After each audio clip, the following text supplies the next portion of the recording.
You first. How would you decide? Well, I don't know.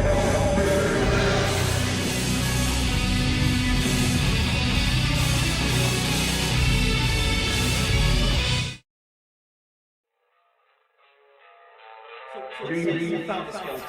How would you tell it to die? You first. How would you decide?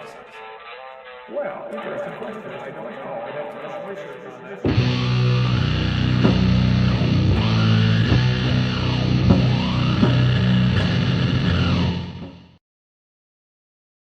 Hey everybody, welcome to Dapper Reacts number 143, which I definitely didn't just schedule last minute when Kip said, hey, how come I can't find the link to the stream?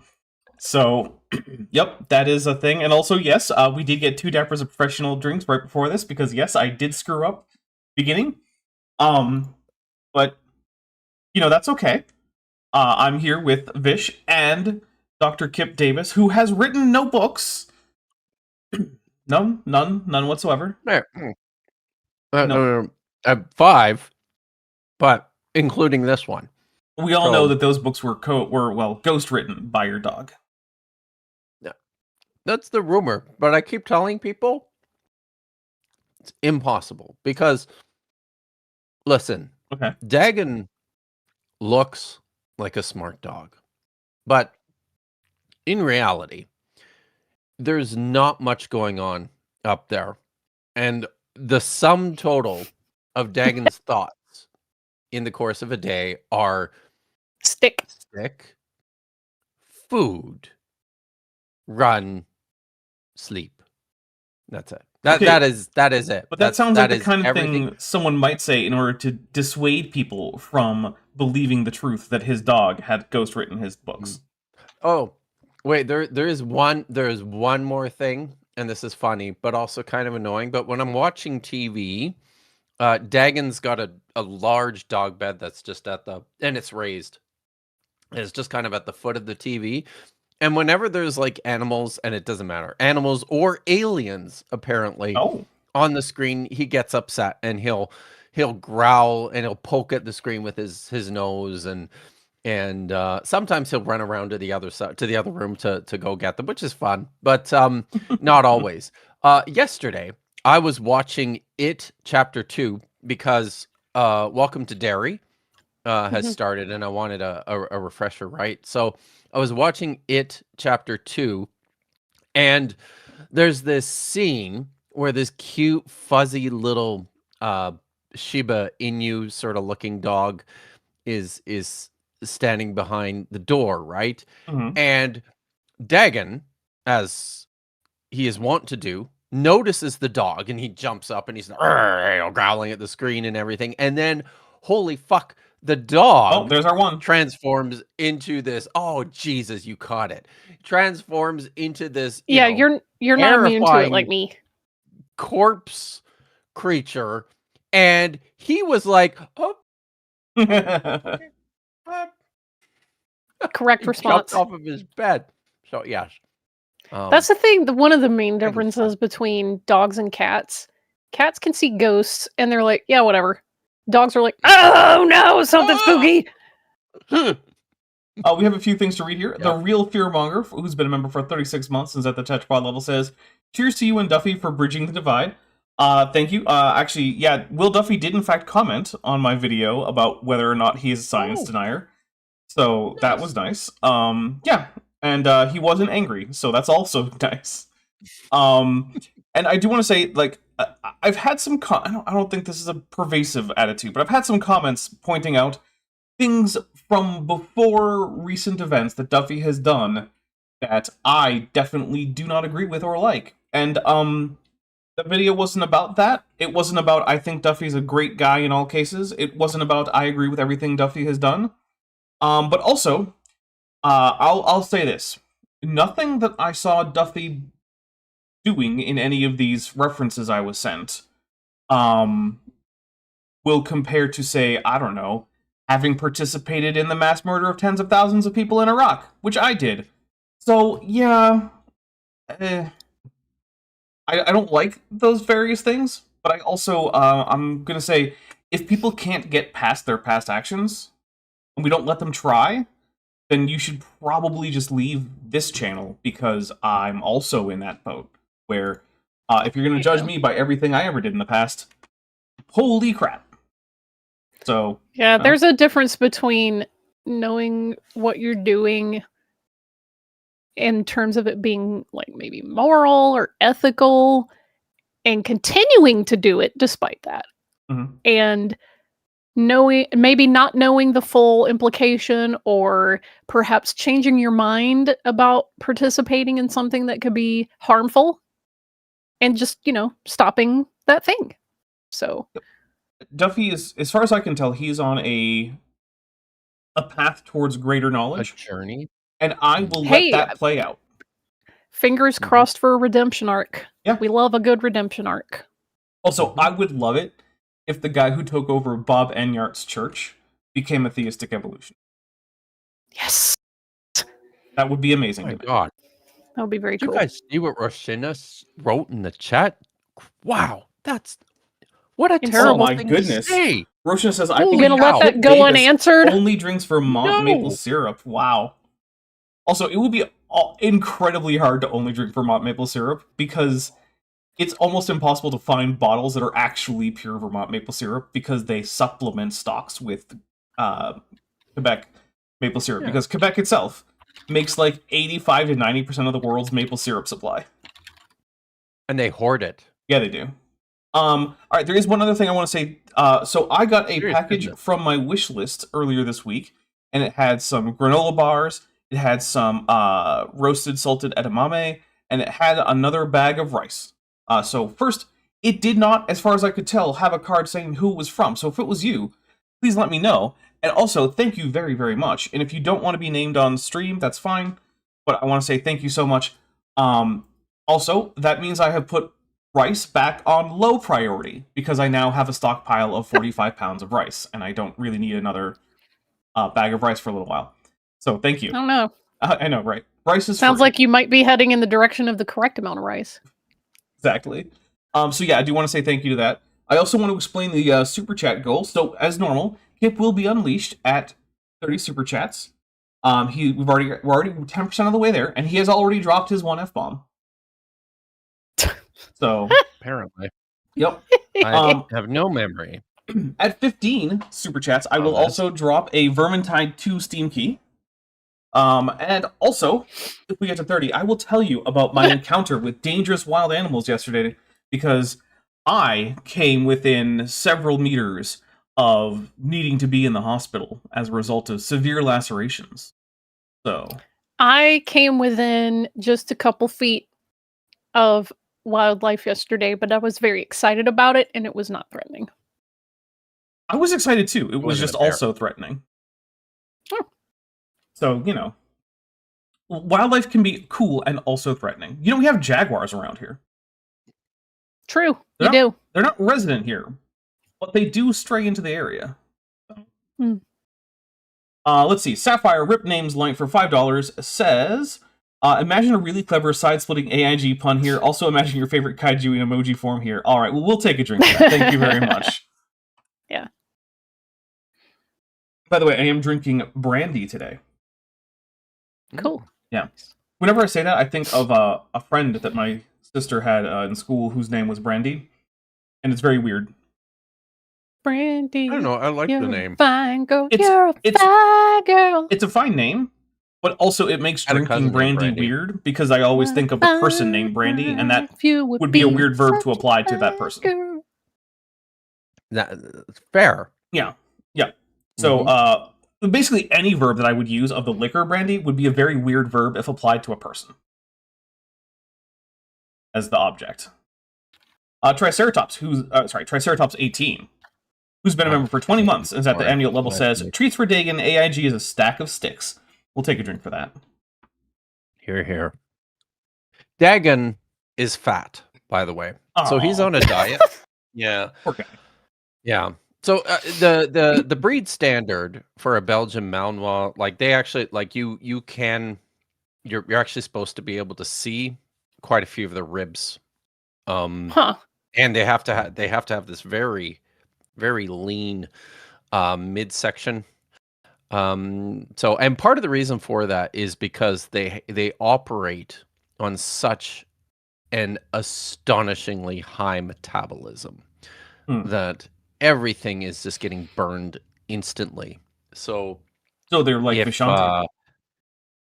Yeah, kind of like that. Except metabolism through the trees frickin' roof. and running constantly. So yeah. But he is on a diet. Okay, well, I'm sorry for him. I'm sure he does not like that. That reminds me, actually, people know Carmen. And by the way, put some Carmens in the chat. When Carmen got here, she used to be someone else's dog, a family member of Ben's.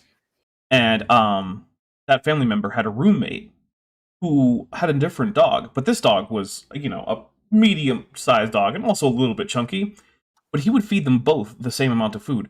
And Carmen's a Chihuahua. Oh my god. So when she got to us, she was almost as wide, across, as she was long. It was absurd. So she went on a severe diet, and she now has loose skin as a result. So I will say also, I think so. I've lived with a professional dog trainer for most of my adult life, and she insists that the vast majority of people just overfeed their dogs, and most dogs you see out and about are overweight. So yeah. Well, we got Carmen down pretty fast. It was a pretty harsh diet, though. She was not very happy. She did not like it. Oh, don't doubt it. But I remember one time, dogs. What was it? I was on a video call with Jackson Wheat, and he saw Carmen walking in the other room. He was like, "That dog is very round." I was just like, "Yes, Jackson, it is a very round dog. Thank you."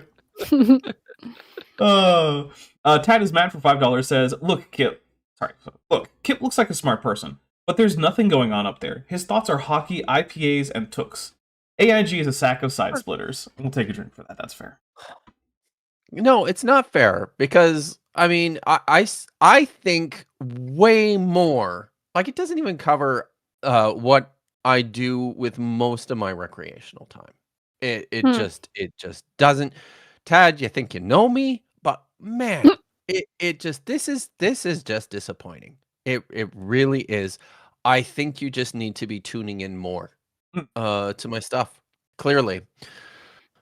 Well, Metageeky Platypus Librarian for $5 says, I thought Kip's dog channels the spirit of Thoth, who translates the pre-Yiddish cuneiform of the sea people on how AIG is a bag of rotten eggplants. I will take a drink for that. The Amaluki, otherwise known as the Amalekites. The people. I love seeing all the Carmens in the chat. Yes. Carmen has such gigantic ears compared to her head. Yes. I mean, Chihuahuas do get funny like that. Yeah. And to be fair, she's not a purebred Chihuahua, but most of her ancestry is Chihuahua. Neuronoputz for $5 says, for sake, there's no vowel. And I think that's, in order to unleash Kip. Written in good BHA Hebrew. No vowel. Renee Reborn over and over and over for $5 says, actually have money today, so contributing to unleashing Kip early with a Mothra, and we'll take a drink for that too. Thank you. Excellent. Much appreciated. That's all very good. By the way, this brandy you know- is something I bought for tomorrow because I have another stream with Kip tomorrow over on I Shesh's also channel. have brandy. Nice. Yeah. Is that true, or are you lying to me? No. Yeah, that sounds like a lie. Kip is lying. Oh my goodness, there's Mothra audibly. Take a drink for Mothra. All right. Maybe I will buy some brandy. Oh. We'll see. It'll be a surprise. So I do need to tell the chat about my wildlife encounter because it was very awesome. Okay. I was hiking in LA yesterday with a friend, and as we're coming up this one part of the trail, I just see a little coyote just trotting up the other side. And he sees us and just keeps going, comes right up to us, like within a couple feet of me, and just looks at us like we're the weirdos. Like, what are y'all looking at? And then just continues on his way. It was very neat. That is neat. Also, it's Shout neat out that coyote. in that Western coyotes are much safer than Eastern coyotes. Yeah. So, yeah. You don't mess with an Eastern coyote. Yeah, these coyotes are usually skittish, but the ones in the LA parks interact with humans enough to where they're like, yeah, whatever. Yeah. They probably won't approach, but they know that they probably don't have to run either. Yeah. All right. Well, can I share with the chat what I learned last night? What's the topic of you learning? guys? You guys already know what I learned last night from watching my addiction. Which is the now disgraced Egyptologist's live Q&A yes, stream. yeah. Can I share? Yes, Yes. yes. Okay, so this is what I learned last night watching the now disgraced Egyptologist's live Friday night streams, Q&A streams, and this is a direct quote. A lot of the screw tape letters is fictionalized. Yeah. Well, as Dapper said last night, I'd like to know what parts aren't. Yeah. We all would. It was a claim. It was quite. And that is one of the claims of all time. Mm-hmm. Some people wonder why and how I waste so much of my Friday evenings watching. Like it's for shit like this. Seriously. Yeah. Where do you go to hear shit like this? Like seriously. it is mind-boggling. And not just shit like this, but shit like this promoted with your full chest. Uh-huh. With an air of confidence. Not a trace of irony. None at all. Yeah. It just, and listen, I'm here for it. I am. By the way, in case anyone doesn't know, because we do probably have some people who aren't familiar with the works of C.S. Lewis, the Screw Tape Letters is an epistolary novel by C.S. Lewis that is basically letters back and forth between a demon who's been assigned to a particular human in order to tempt him away from Jesus versus his overseer.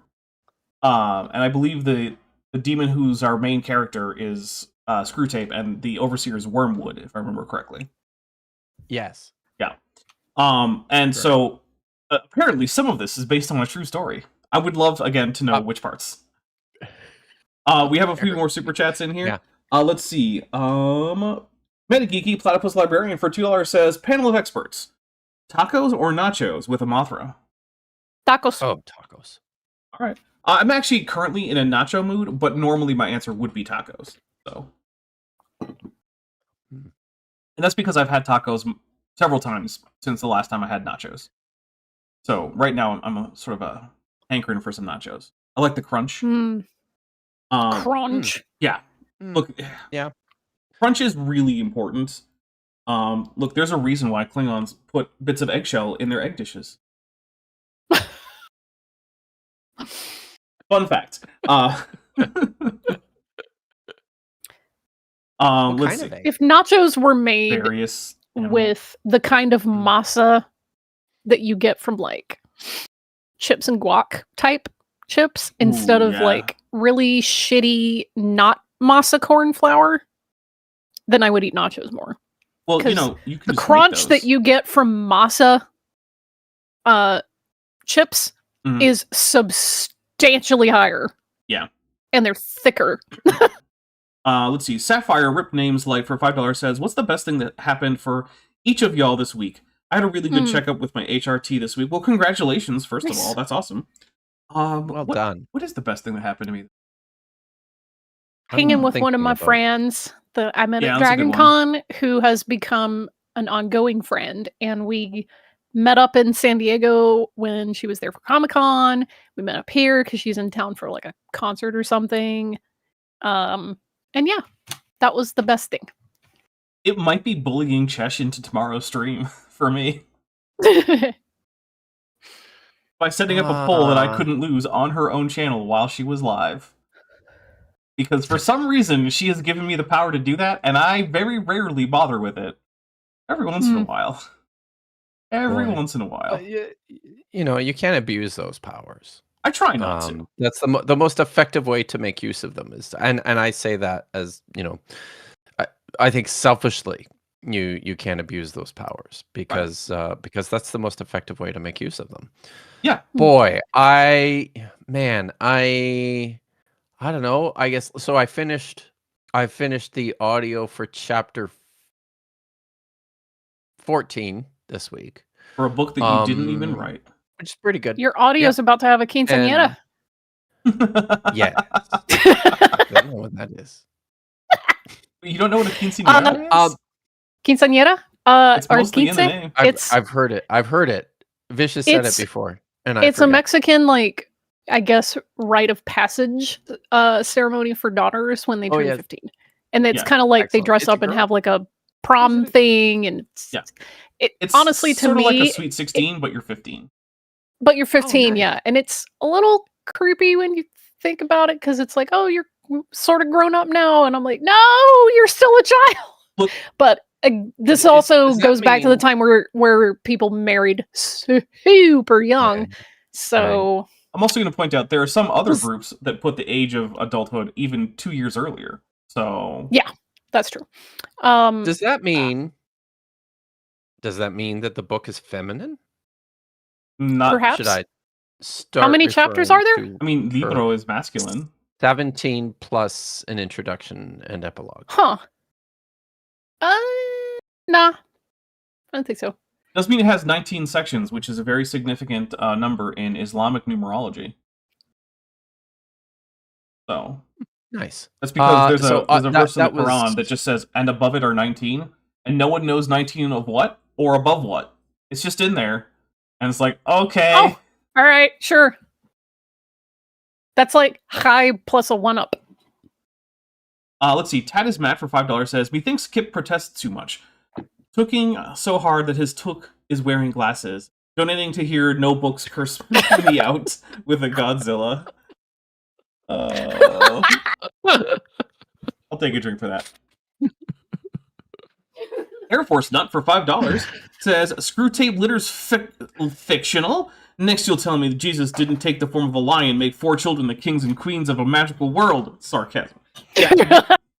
Yeah, you'll never believe Jeez. it. What is you'll this never world believe. coming to? I'm also It's, going to tell you that no one actually took a rocket ship to Mars or Venus to find, like, Venusian Eve walking around naked on a swamp. Or, like, otter people on Mars. Mars would be pretty That cool sounds- if it is had that otter a- people. Is that a Richard Carrier thing? No, this is a C.S. Lewis thing. His sci-fi series. Oh, is that really? See, wow. Yeah. See, He I goes- got He goes to Venus, I and read- God has only just planted the first person on Venus, and it's the Venus version of Well, that's Eve. interesting. And so Eve, Oh, okay. Venus is covered in a worldwide ocean, but on top of that is a floating mat of vegetation. And so she's just Interesting. strolling around, communing with nature in the nude, because again, there hasn't been a fall on Venus. So wait a So- minute. Does this mean that in C.S. Lewis's cosmology, that the atonement event was just good for Earth, and that every individual planet has its own issues No. with the God of the universe. The fall Is that only what that happened means? on Earth, but because the fall causes all of creation to groan, it was a problem for all the other planets that already had life. That introduced Which I would sin be and death to them. pretty pissed about if I were Oh, somewhere else in the boy, right? universe. Yeah. But Yeah. Venus, being populated after the atonement, gets to escape from the problems of original sin and have another pure start. So wow, but that does assume some self-determination for the Venusians, doesn't it? I That would have they to have reread their the own books. path to tread. He's just not Wow. very good at fiction, to be No, honest not with terrible. you. Like, There's some fun. There's I some got fun through- stuff, but overall, it's not amazing. I got through The Lion, the Witch, and the Wardrobe, and the Caspian Prince? Is that the second one? Prince Caspian. There's also the Voyage Prince of the Dawn Caspian. Treader. Prince Caspian. I started Voyage of the Dawn Treader and I couldn't finish it. And I was he's I think certainly 10. not the wordsmith for fiction that Tolkien was. Yeah, he's a little on the nose. No. I also yeah. hate those books. I don't think he understands the point of allegory. Like, no, you need to be a little more subtle about it. little bit. You'll But just file the numbers off. there are some fun ideas here and there in C.S. Lewis, and I do enjoy some of the stuff in there. But yeah, there's some weird stuff. Also, because the incarnation happens and Jesus becomes a human, all future sapient species are going to be human-shaped, and all the previous non-human-shaped species are now slowly going extinct, but they're okay with it because they're going to heaven, so who cares? Oh, good. Someone in the chat. Oh God, Mr. Plow King. Now I'm thinking of Mr. Plow, like The Simpsons. Too. Mr. Plow. That's my name. That name again is Mr. Plow. Yeah. Says, I hear that Mars needs moms. No, I defer to Robert Zombie, who said Mars needs women, angry young women. Nice. I was going to say that I did learn from reading The Lion, the Witch, and the Wardrobe about Turkish delight. And then for a long time, I just started buying Big Turks. So okay. I know they really are good though. I mean, Turkish delights. They are good. I gotta give it to them. It's a good snack. Little candy. Yeah, it is. As long as it's well made. I've had some not well made turkey. Yeah, they are. If you don't get them properly made, they're kind of mid. One thing that I've found is that a lot of people do not get the amount of rose water to use right. A lot of people either go too heavy or too light, and which is easy to do with rose water. Yeah, and you can't just cover up the lack of rose water with extra like powdered sugar. That's that doesn't work. Mm-mm. The powdered sugar is really just there so that it's not sticky to the touch. That's it. Yeah.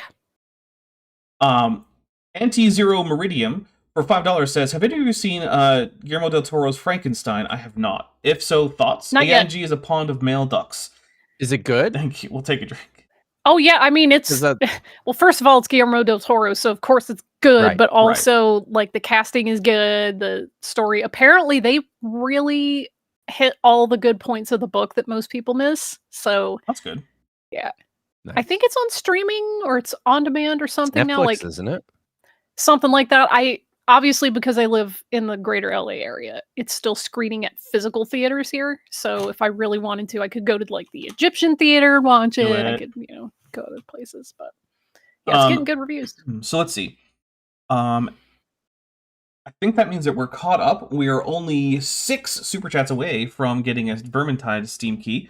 And when last we left off, we had just finished with the Bible contradiction section here. Oh wait, Dapper. I almost forgot to tell you this. So yesterday when my friend and I went to Griffith Observatory, we're in the part of the museum where you can push the little light buttons and do spectroscopy on some of the gases, And I think it was, what's the one that glows super red? It's not neon, is it? Is it argon? Neon? I don't know off the one top that glows of my head. I'm not that good at chemistry. Anyway, whatever gas that is, doesn't matter. So my friend, pushes the button and turns on the, thing for spectroscopy. And it's like, oh my God, look at all the different, color bars. This reminds me of the Netflix logo. And I was like, so does this mean that Netflix is composed of this gas. And we've decided that, yes, that's exactly what that means. Okay. That's sure, why not? So now whenever you push the button, it needs to be like, doo-doo. Nice. Several people have commented on it, and now I need to know what happened On to what? Susan in the final battle. Oh. Because I'm not going to read it. I don't remember. Because it's All been right. a long time. Someone can write it in So the when chat. last we were here, we had just finished the section on Bible contradictions, in which at no point was any alleged Bible contradiction provided. Not a single one. Not a single one. It was basically just the entire time Brian Thomas saying, "Oh, isn't it amazing how obviously consistent the Bible is?" And us just going like, "No, because it's not." Citation You needed? gonna talk about that? And that? No, he's not going to talk about that. He's just going to just It is gloss right neon. over it. And then in this one, we are doing manuscript evidence. Now, our other person here, right. Becky, I think we decided her name was, even though it's almost certainly not Becky, had just told us that the last book in the Bible was obviously written around or before 93 AD, which isn't even close to true. She's off by decades, if not a century. What happened in 94 AD? The last book of the Bible was finished, obviously. Oh, I see. No. Not even close. Not all of them had even been started by 94 AD. What does finished mean? Also, because the author put his here's pen the thing. down and handed it to someone and said, "Now go copy this. It's going to be in the Bible someday." Yep. Yeah, right. Yep, Like that's definitely how it happened. Oh yeah, Susan. but that's wrong, right? This is for $5. Anti-Zero Meridium says Susan didn't get to go to heaven because she became too interested in worldly things like makeup and boys. Oh yeah, I do remember that. Oh my god! Holy shit! For real? Oh my god! Yep. Yeah. Wow. By the That's way, awful. in the chat, they're talking about how like this is the Guillermo del Toro adaptation of Frankenstein's like the best one. And I've got to say, having not even seen it the way that people have described it to me,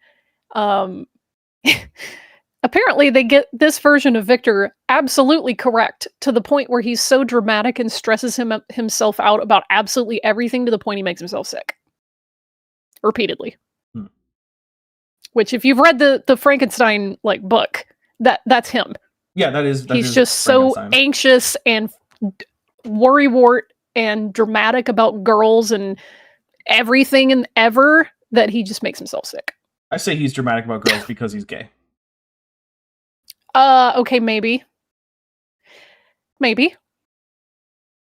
But also, Frankenstein and Dracula are two of my favorite books because they're written in epistolary form. Yeah, you're a sucker for the epistolary format, huh? I do enjoy them. It is nice. Also, Like James Watson died yesterday. Rest in peace. Who is that? I guess. Or piss. Yeah, he and Crick were dickweeds for stealing the whole double helix thing and being like, "No, we discovered it." Like, drink from opera. Also, Watson became a gigantic bigot over the years. Yep. Super into bioessential. So I say that because it doesn't. There's little evidence of him being a racist or misogynist earlier on in life and earlier on in his career. But then as time went on and he aged, he started writing more and more and more about bioessentialism and racism and sexism and in favor of those things. I think maybe I'm more cynical, but my impression is usually that these things were always there, and that as men age, they just stop giving a fuck. I mean, I don't know because did they ever give one?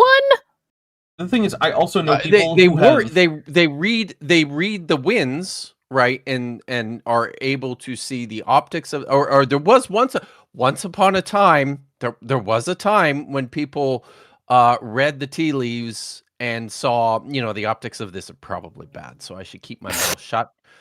I'm with Icarus, who says, "Isn't normal to become bigoted when old?" No, those are just for the bigots. Yeah. Because, But like, also, if you live through, for instance, things like the entire civil rights movement and are still racist, that's a you problem, champ. yes, but also I have read plenty of accounts of people who fell down pipelines into racist ideologies and then clawed their way back out. So I do think it is possible for people to become racist who were not beforehand. Atun Shea mentioned in the chat. We got a few more super chats. If y'all didn't see the collaboration between Atun Shea and Esoterica this week, holy shit!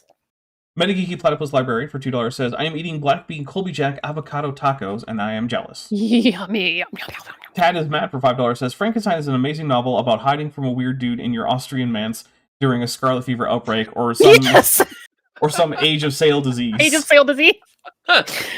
Oh god, Victor just fucks off to like Scotland or something for several months, and it's damp and rainy and cold and depressing, and he's sick again.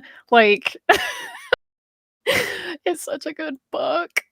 I love that Mary Shelley wrote this in just the worst conditions possible, like being snowed into some shitty little like French chalet with her husband and his friends, and they're all telling ghost stories, but the way that she writes this guy being so emo and sick all the time and absolutely everything, completely incapable of dealing with any consequences, I'm like, yeah,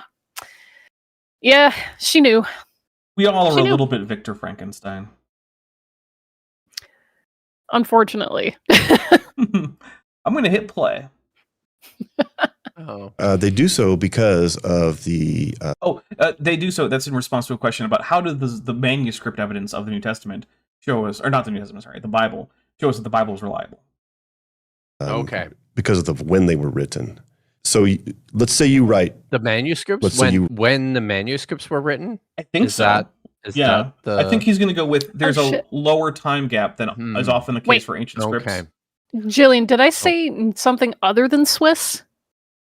I hope I didn't. I meant Swiss if I didn't say it. But yes, Lord Byron. Heather Coon 6559 for $5 says, I read The Double Helix years ago. He came off as rather condescending towards Rosalind Franklin even then. I mean, look, I'm not going to say he wasn't a bigot beforehand. I'm going to say that he accelerated in the obviousness of that. And so I don't know if that was an acceleration necessarily in terms of thought or just in terms of expression. But, like, I mean... Oh, they're saying I said French? I swear to God, I meant, like, Swiss French or Swiss German because it, it's in between. But I meant Swiss. So, yeah. Speaking of the video, so this is, I mean, we can talk about manuscripts and the Bible, but the fact of the matter is that these are individual, mostly unrelated copies of individual texts, which are also largely unrelated except for later efforts to collect them together.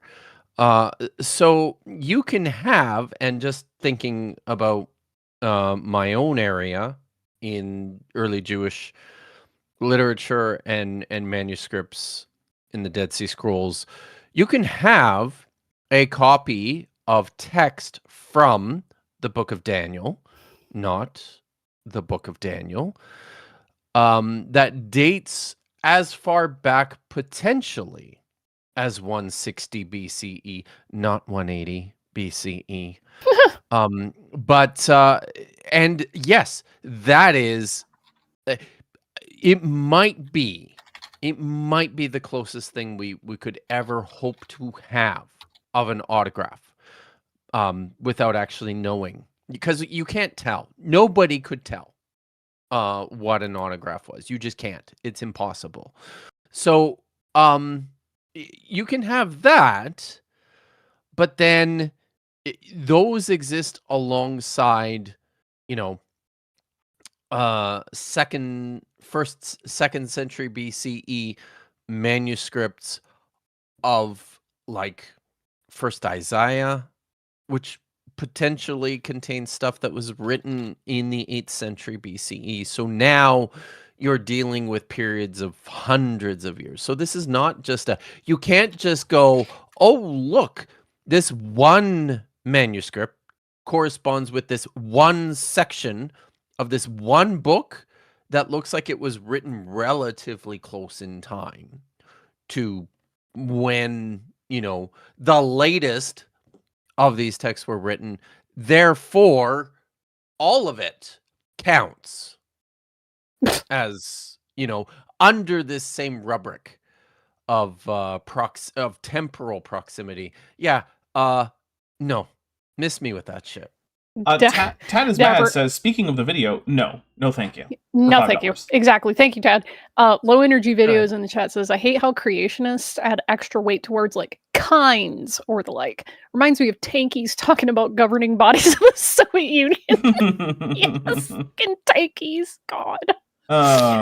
Yeah. Write a manuscript, and it's you're Paul, and you wrote a letter to the Ephesians, and this particular letter happens No. to be scripture. If you're Paul, you did not actually write a letter to the Ephesians. But carry on.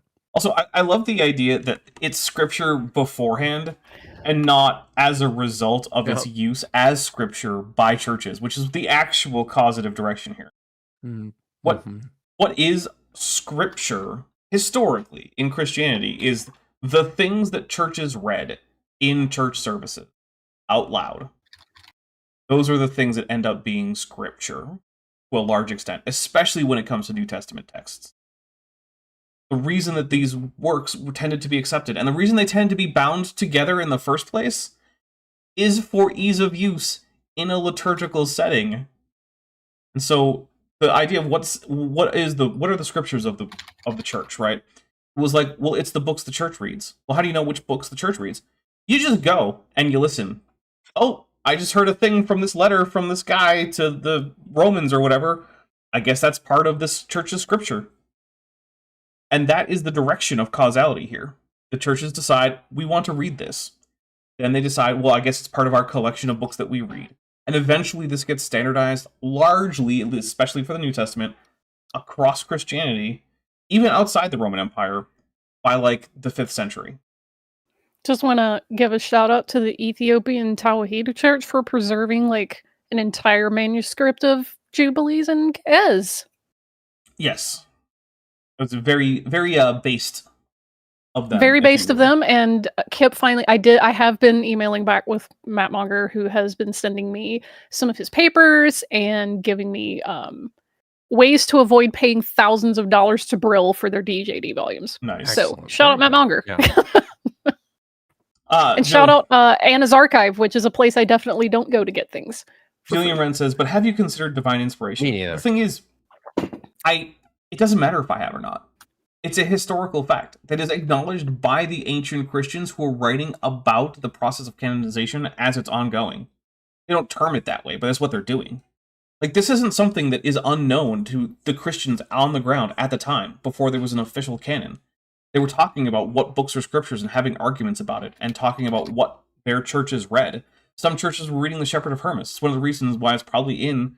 It's one of the probable reasons why it's in Codex Sinaiticus, right? Is because the churches were using it liturgically. Yeah, it's also very old. Yeah. And also you can get a copy of it. It's an interesting read. So. Unlike most other letters ever written. A little bit different. And so you have all... But is it different though? It doesn't seem different when you read it.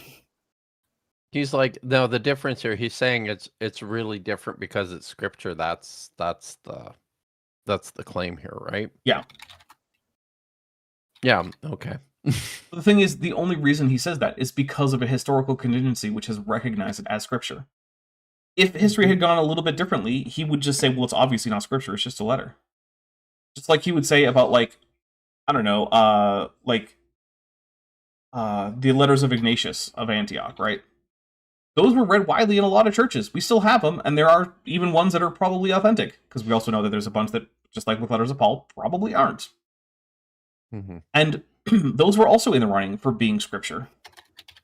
Literally the only reason this guy doesn't think they're scripture is because churches kind of stopped reading them liturgically.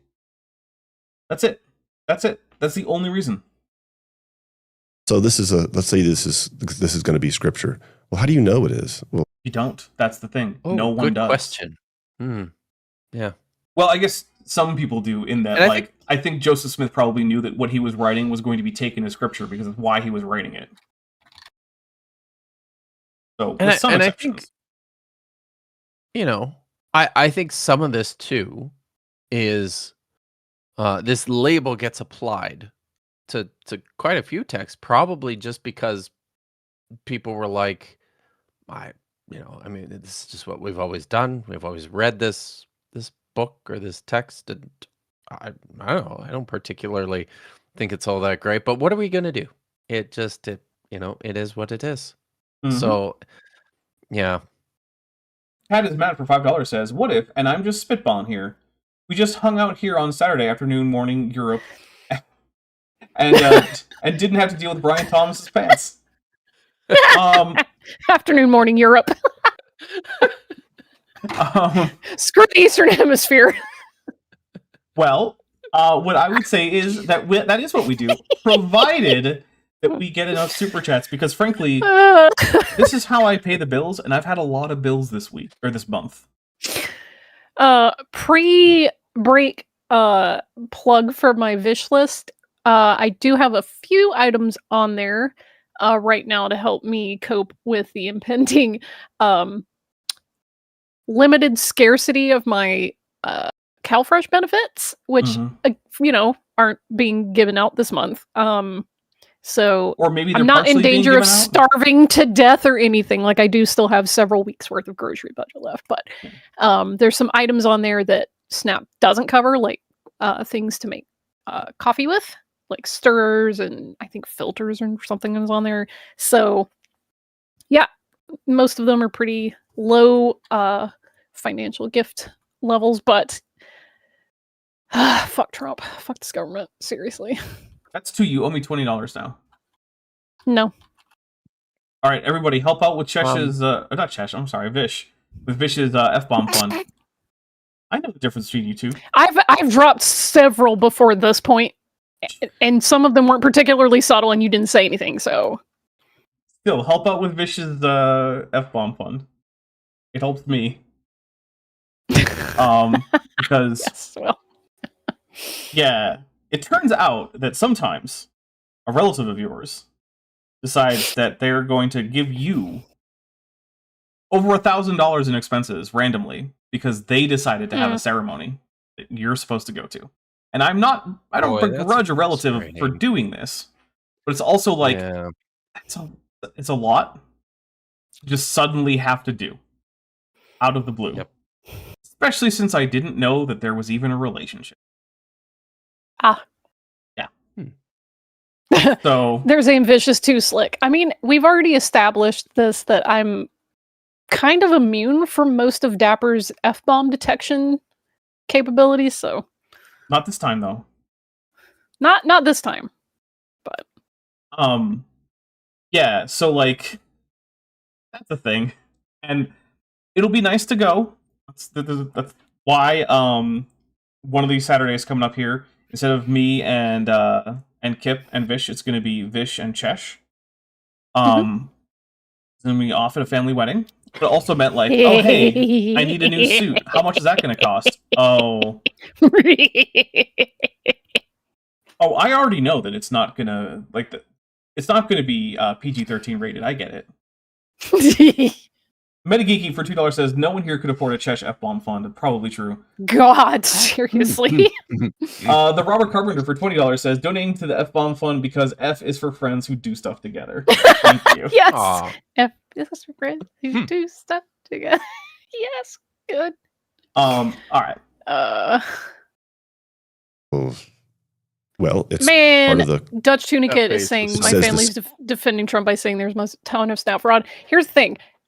Unless you physically like hand someone your snap card or do something to that effect, you literally cannot pay for anything except food with it.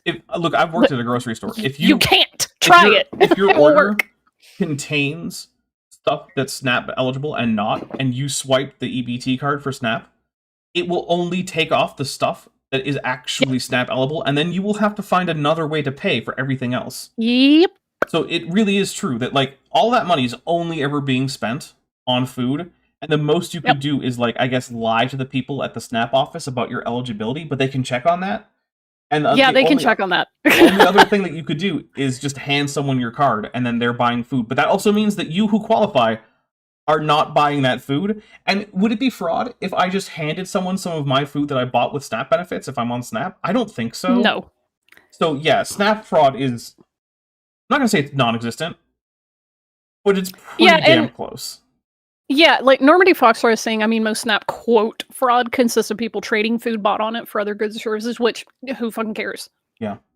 Like, just, who cares? But also, it's like, hey, people need to eat to survive, which I know might be shocking to the government, but it's true.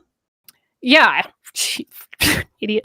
But it's like, look, people need to eat, and the government providing for the welfare of its citizens is quite literally one of the base requirements for civilization. So, if you're mad that people are getting food, you should probably grow up. Yep. All right. So we have 15 super chats, which means it is time for me to drop the Vermintide 2 theme key. So in case you are wondering, Vermintide 2 is a game that is similar to like Left 4 Dead. It is a multiplayer co-op PvE experience set in the Warhammer Fantasy world during the end times. It primarily consists of Nurgle Chaos Warriors and Skaven. So if that is something that you think would be enjoyable, feel free to grab it. You do not have to have super chatted or be a member or a patron or anything else. You just have to be fast. And also you have to agree that if you grab it, you will let me know in the chat whether you actually successfully claimed it or someone else already has. That is the one rule that is a requirement. If you're going to bother, you got to do that. So I'm going to send it, and whoever grabs it, just let me know. Yeah, Normandy Foxtrot is saying poor families will often pull SNAP funds, especially for stuff like Thanksgiving and Christmas. Yeah, the fact that this is occurring during November, which is when American Thanksgiving is particularly cruel. But I guess, the cruelty is the point. And I'm with Megan Fox's giant boobs on this one. There are billionaires who could afford a few less billion in exchange for us not starving. As long as there is a single, just one billionaire on the planet, I have no problem with people doing anything they need to do to get food. Period. Is there somebody called Megan Fox's giant boobs in the chat? Yeah, that there is. Missing? Oh, I have it set wrong. Whoops. Okay. Tadasman says, I have given someone a few dollars in trade for SNAP so they could get a beer or something. I feel no guilt about it. And you shouldn't. Yeah. Also, if you want your money to go very far, instead of donating just to one person, donate to a food bank because they get discounts for buying things in bulk. Yeah. Also, when I was at a grocery store, one of the things that I hated the most was having to tell someone that like that rotisserie chicken isn't covered by their SNAP, and watching them like walk, like set it aside, and then at that point, here's the other thing: if it stays aside too long, it will go below the temperature that's safe, and we're gonna throw it out. It's not safe to serve anymore. Yeah. Just the thing let is people here, on SNAP buy a damn rotisserie chicken, guys. Come on. Yeah, that's so ridiculous. I will say that here in California, at least, there are lots of restaurants, mostly fast food, but there are some other places that do accept EBT, which is freaking awesome. So you can get hot food.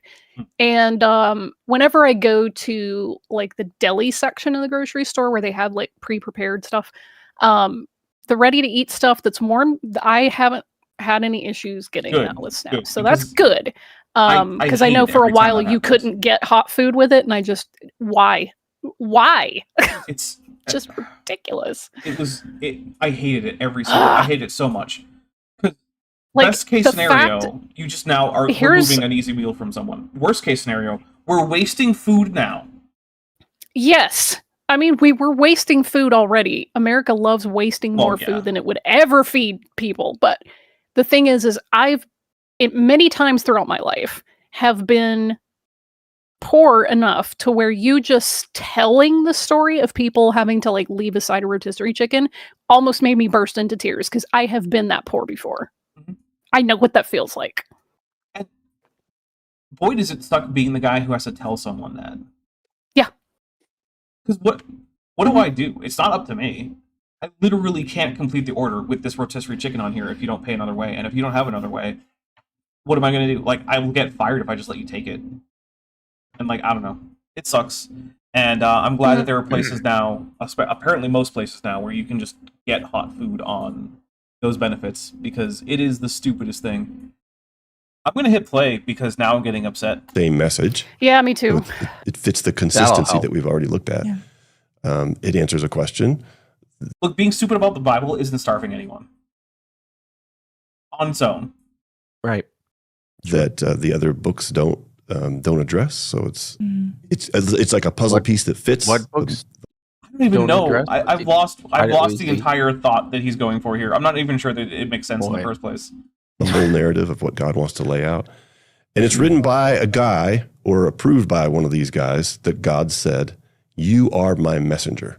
And so these are the prophets and apostles. And now you got to copy it. You know what the Dead Sea Scrolls called the Hebrew prophets? Does anybody know? It's pretty cool. Naveen. Anybody know? No, actually. Wait, what was the question? Do you know what the writers of the Dead Sea Scrolls called the Hebrew prophets? Oh, I do not. I mean, my only guess was prophets, but in Hebrew. Yeah, and you're wrong, dude. So, Well, I know that. You already told me that. You don't have to rub it in, jerk. I think this is cool. They called them Mashiachim. Really? Yeah. Or anointed Yeah. ones, because they were anointed to be ones. prophets. That makes Yeah. sense, yeah. Yeah. I like it. That's cool. Right? And it's fairly consistent, right? Like it's probably the single most common word used to describe to identify the Hebrew prophets in the collection. There's other words too, like chazon for seer, right? And navi Yeah. occurs as well, but Mashiach occurs a lot. So I to the wasn't point, you know, wrong. when I was just not using the Hey, most you were, frequent. No, pff. okay, fine, sure, yeah. And this from the guy who Okay. says, I don't know Also- any Hebrew. I know a little bit of Hebrew. Yeah. A little bit. I will say also Yeah. in reference to the chat, I don't care if a few people or even some people or even many people are quote committing fraud to eat, because people need to eat. Yeah. People need to eat, for fuck's Like sake. I'm with the old school like leftists on this. If you see someone stealing food, no, you didn't. Well, Especially right now. right? Even if that's not Especially normally right you, now. Even if Yeah. that's not normally you. Right now, that should be you if you're in the United States. Yeah. Ted Also, Bath- hasn't Disney made an entire movie where this is the opening section of the film set to music? yes. You know, Aladdin, where he's like stealing bread to eat. You know, people are Mhm. like, "Oh, you're such a horrible thief." Like, I need to eat, bro. So does my monkey. Yep, that's right. Tad is mad for $2 says, being stupid about the Bible is starving many, and yeah, in a roundabout way, that is true. Yep. Roundabout way, I think. But it's Yeah. not being roundabout in terms of like what the manuscript evidence says about like the date of composition. So it's I also still don't hear many less people frustrating. quoting Bible passages to legitimate It's because the you can't. government's efforts to starve people. You can't, Right. Because Yeah. every time things like the poor and needy who need food come up, the Bible's like, it should be the law that they are given food, whether it be by Yeah. gleaning or whether it be by, you know, Yeah. various, yeah. That's something that I'm gonna make pretty central to my, inshallah, my rabbinate one day, is that, I'm not saying that the Torah gives people the prime pickings, like you are getting leftover scraps largely. However, saying like, hey, if you're just wandering around somebody's orchard, you can just pick whatever fits in your hand. Like, don't walk in with a basket and take a whole bunch of it. But like, if you can just eat whatever, grazing, it's like grazing at a party or something.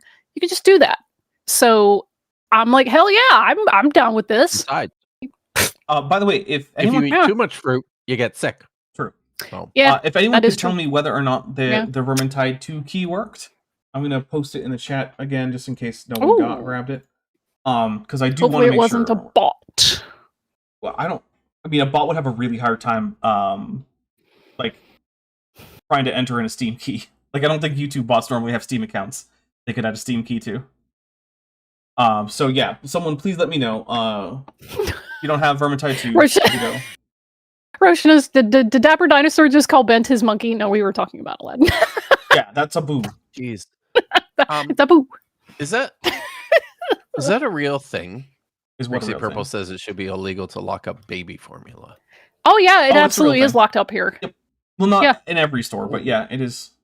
Shit. Very common. It's not locked Yeah. up in the America- store here, I don't think. Although condoms It is are. in a lot of places here. Like, it's just, when I say America is just a very cruel, cruel country.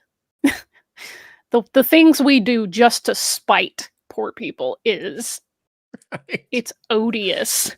Like, we'll go out of our way, like, well, a poor person might benefit, so no one should get it. Like, I don't care if someone's cheating. Like, who cares? You know Grow what? up. It is missing a digit, and I don't currently have a way to fix that, so here's what I'll do instead. Here's what I'll do instead. Damn. This should be the right number of digits here. This is going to be Mechanicus, which is a... Hey, all right. Shanti, you could grab this if you're fast enough. I'll let you. I would need to have Steam open, and I don't, Fair. So someone's gonna beat me to it. It's fine. So Mechanicus is a turn-based tactical combat similar to like an XCOM. And Yeah. it is set in the Warhammer 40k universe. You play as a Mechanicus explorer fleet. And you come across a Necron tomb world that has been previously encountered by a now lost explorer vessel. And so you're a Mechanicus explorer fleet, you're like one Arc Mechanicus. So like fleet is a little bit of a misnomer there. But yeah, you and your Arc Mechanicus and your various Skitarii and Servitors and other Embrace the Magi. strength and certainty of steel. Yeah, you go and plunder some Necron tombs. And Yeah. Also, yeah, this whole thing about like locking cases or theft prevention. Again, I'm with Brixie Purple. Anyone stealing baby formula freaking needs it. yeah, I've Babies never... need- it's for It's like, who babies. cares? It's Grow up. hard for Like, me to imagine God. a situation in which someone who is not trying to feed a baby would be the one stealing baby food. yeah, Oh. exactly. It's like, look, we could feed, the babies that this is made for because, babies need a lot more nutrients, or we could make money off of it. Trail The Mixie capitalist dilemma. got the Mechanicus. God. So there we go. I will double check to see if I have because I still should have the chats where I got the extra Vermintide 2 Steam key, so I'll double check and see if I can find that. If not, then oh well, we just don't get another Vermintide 2 key. But we're gonna go on a quick break now. Oh, before we go, does the Warhammer 40k universe have anything to do with the thing that I agreed to do tomorrow? Yes, Kip. Okay. Got it. Nice. Have you seen the thumbnail for it, Kip? No. Okay, I will send you the thumbnail later. Oh, I will say this. Don Giovanni's like, how about stealing cleaning products for drug money? I also don't care about that. Legalize drugs. Don't care. I mean, I care. I would prefer that drugs be legalized, although I think that stealing for drug money is not nearly as justifiable as stealing food. And it's like, it's not because I'm like, oh, everyone should do drugs. It's mostly because I'm like, look, eliminate the system that incentivizes people to steal for drugs. Just make it legal. Yeah, I mean, That eliminates a lot of the incentive to steal for it. So I agree, although I do think that even if, like, say, we legalized heroin, I think there would be people who would fall into a heroin addiction, stop doing anything productive, and then start stealing. Yeah, it wouldn't eliminate it. It's just, hey, for instance, like in California, when we legalize marijuana, it takes a whole chunk out of people's bespoke underground industry. So yeah, I mean, it's taxed to hell, but hey, look, it helps. Whenever you make something illegal, what that means is that the people who will provide that good or service will be the people who are best at doing illegal things, which tends to be people who are willing to use violence. Yeah, and that's what Jillian Wren is basically saying. Like, at bare minimum, just decriminalize it. Like, all the people who are still in prison in my state for marijuana, when white yoga moms can open a dispensary at just anywhere for any reason. Like, come on, just let them out, give them like restitution, and expunge the record. Come on, it's not that big of a deal. At the very least, let them out. Even if you don't have the political capital to expunge their record and give them restitution, at least let them out. That's step one. Just at least do that. Don't continue to punish people for doing things that people are right now doing in the open legally. It's so infuriating. Right? Oh my God. Because like, if you have a felony record for just weed, when I literally can call the equivalent of DoorDash and have edibles delivered to my house within a couple hours. Which I'm jealous of, by the way. Come on. That is not just. I can't even get wine delivered to my door. Damn, really? Mm. Well, okay, I think I can if I do the grocery delivery. But I certainly can't. I might be able to do that. All right, but we're going to go on a quick break. I'm going to pour a little bit more brandy. And I'm sure Kip needs a new coffee or something. I don't know what Kip does. But we'll be back in just a little bit. Halloween candy. Oh, that's not coffee at all. No, I'm out of coffee. All right, we'll go get some coffee, and we'll be back in just a little bit. And then when we get back, I'll give my quick little commercial for myself, and then we'll dive back into whatever nonsense this is. Chief Medical Officer's Log. Stardate 60487.9.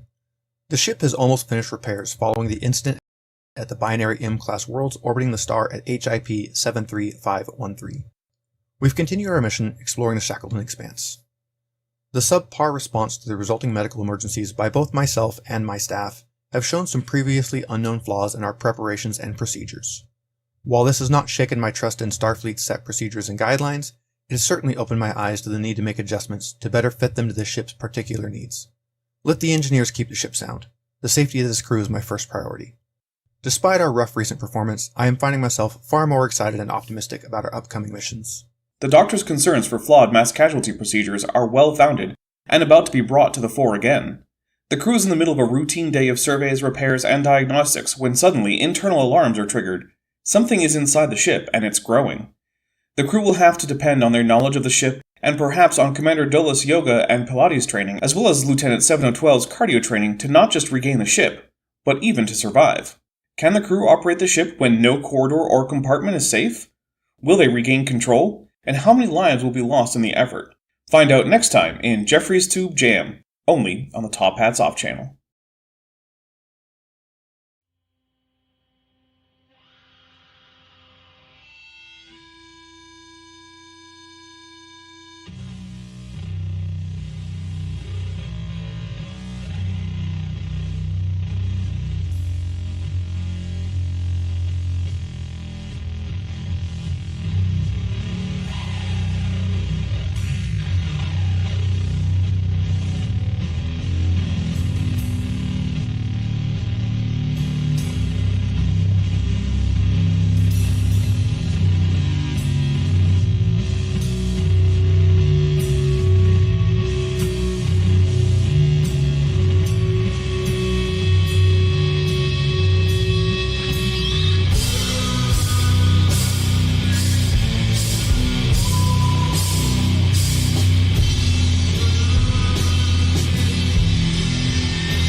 welcome back to, I guess, us? I don't know how anything works. Thank you for sticking with me, everybody. Looks like all but 10 of you did, so I do appreciate that.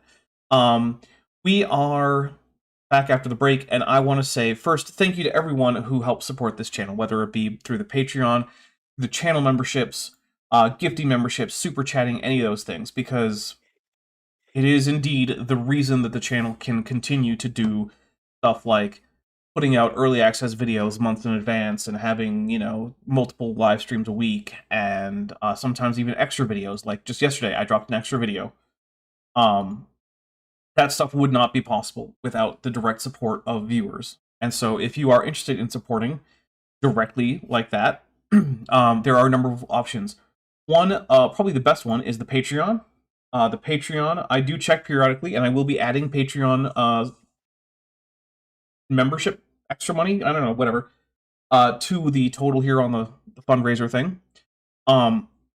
It's where I get to keep the most of the money. I keep about 90% of what I get there, which is why it's probably the best one in terms of just level of support for me. It starts at $1 a month. You can get a 15% discount if you go annually.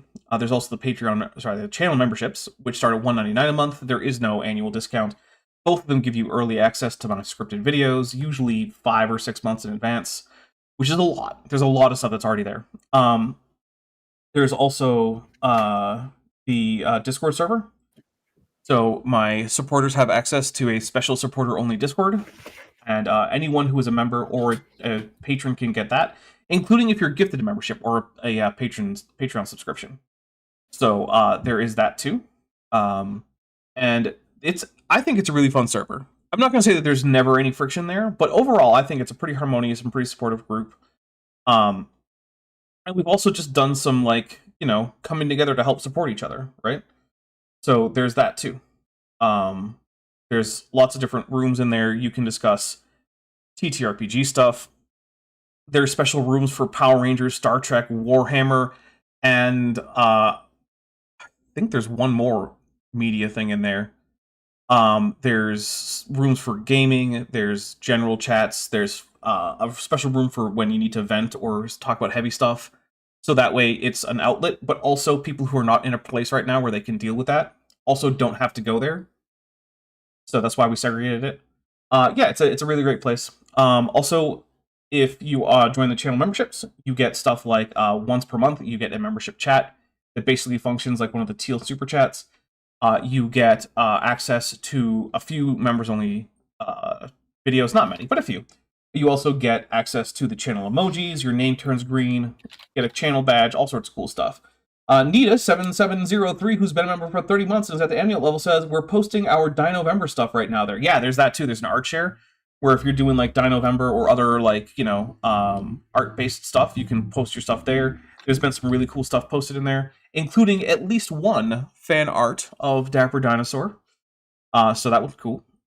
So yeah, those are awesome. If you don't want to do a monthly or an annual pledge, there's always, you know, super chatting, super thanks, super stickers. Gifting memberships also is really cool. It helps other people get access to the server who otherwise might not be able to. So yeah, please, if that's something you can afford, think about that too.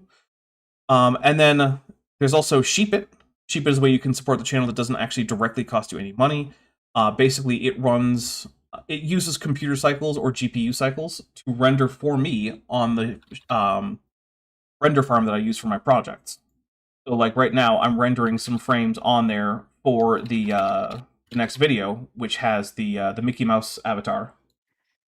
And the way that it works is I get a number of points, and how high my points are determines the priority at which this render farm assigns my frames to other machines.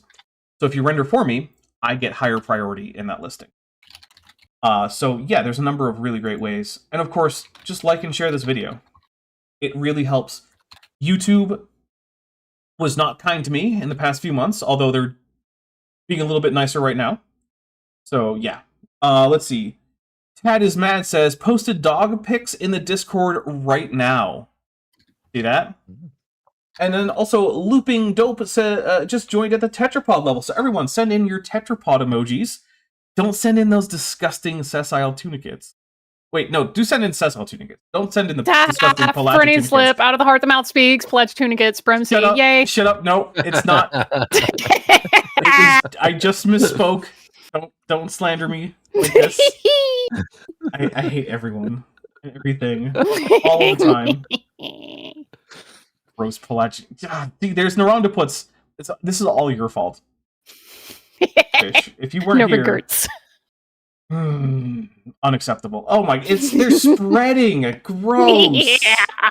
Yes, my children. I'm gonna have to wash my eyes out with bleach later. Gross.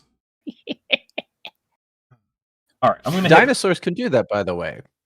Humans should not. I guess so. The nictitating membrane helps make that safe. Ooh, Dino-Vember. Arrow Dodger God. for $6.66 says, speaking of points, Kip gets 3.33 and 3.33i. Kip, that puts you in the Oh, lead. dang it. What? Oh, hey, thanks, MetaGeeky. Coffee supplies on the way to me. Thank you. Thanks. Don't you want to be RW in the Dodger. lead? God, that makes so much difference, y'all. Because it's like making coffee. Oh, I'm out of filters. Frick. Yeah, that almost happened to me. Ugh. I was looking at the coffee and I was like, oh, we're really, really low. Like, I do have a coffee grinder to where if it came down to it, I could grind the coffee that I already have fine enough, almost, to make Turkish coffee, but it's like, that's so much labor every single day. I have in the past used like paper towels and napkins. Yeah, they're for not makeshift they're not coffee. bad, it's but not, yeah, it not the sucks best. because they're usually Yeah. they're not thick enough No, to handle they're the not. amount of water you're No. pouring Ooh, over wait. it. So it's like, They're not. We have an opportunity to It's a see mess. if Kip can figure out math. So, Kip, if you have your score right now is 3.33 and 3.33, which means Dude. those are the two legs of a right triangle. So, Oh my goodness. what's the length of the hypotenuse, which is your current score? no. I stopped listening. You just When you said just if we take can figure out how to get 3.33 Kip to squared. do It's just it's plus squared. 3.33 squared, and then you Plus take that 3.33 sum, I and squared. you take the square root Yeah. of that square of that sum. The and you square get, root of that square, it would be the same number. no. then So if you get square- 3.33 if you square squared root of this. plus 3.33 Yeah. squared because it's a 3.33 by 3.33. Oh, So you square okay. both of those, and add them 3.33 together, I. yeah. and then you take the square root of that sum, and you get the length of the hypotenuse, which is your So- score. A squared plus B squared equals C squared. Yeah. Kip, Oh, can you right, do it? yes. And okay. also it's plus 18. plus 3.33 I. Well, yeah, but we're just going to Right. get a linear distance out of this, so it doesn't matter. Yeah, and Katina Baez is saying like French press. I do. I actually have 2 French presses. It's just like I have 2. the thing is the coffee grounds that I have already aren't coarse enough for that. Because it's like Turkish coffee, it has to be practically powder. With French press, it needs to be coarse ground. So I can't ungrind the coffee grounds that I Ooh. already have. It would require me getting unground beans and then putting them in my grinder to grind for French So- press. So again, it's like Yeah, labor either way. Tad is Mad seems Comes angry out. at you At because risk for some reason Tad is Yeah. Mad just Of gave you minus 2i. exposing. Oh, I know, no. I see that. At by the way- risk Go ahead, Kip. Sorry. of exposing myself to extreme ridicule, Mhm. not just regular ridicule. I'm going to venture to so I think the square of 3.33 is 9.99. Right? Yeah. Is that right? Or Mhm. did I get that wrong? Oh, Okay. So you add those together and that's like what is that? That's like one less than 20. So it's close to 20, which means it's got to be the square root of that has got to be somewhere between 4 and 5. Yep. It was 4.71. So yeah, not bad. All right. I mean, I can't do all Dapper. I mean, some of the stuff I can't do Dapper. in my head. Dutch Tunicate in the chat says, so lazy fish, just reverse entropy to ungrind the beans. Right? My goodness. We were just talking about reverse entropy this week. It's a miracle from God. And then I decided that I might be incorporating the phrase "the miracle of entropy" into a yes, the some miracle of upcoming entropy. That's how stuff. they solved the heat problem. It was a Mhm. miracle. Yeah. Entropy is the way that God did it, you know. Just don't worry about Also, it. I forgot to tell you my other favorite story from my trip to Griffith Observatory yesterday is when we're on, I think it's the first level when you go to the left-hand side when you walk in, and there's the big display about how day and night and orbits work, and there's a whole like end cap of the building that talks about the sun. We were going through one of the galleries, and to my left, I hear someone and their girlfriend sing, "The sun is a deadly laser, not anymore, there's a blanket." And I just couldn't stop. I was like, yes, it's a star. I love it. Nice. Love. Also, we are, let's see, 14 super chats away from unleashing Kip. So the Ephesians want to read it, but so does the church next door. So let's make a copy. Do they? So it gets, Really? I mean, Are we look, sure about that? there is some reason that these copies got made. So someone wanted to read it. Sure. I don't know if it's the church next door, and I don't think he's actually making that as a literal historical claim. Probably. So not.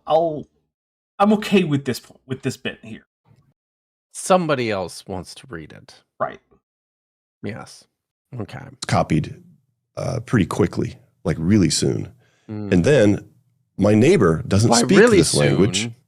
But we mean within like 100 years. So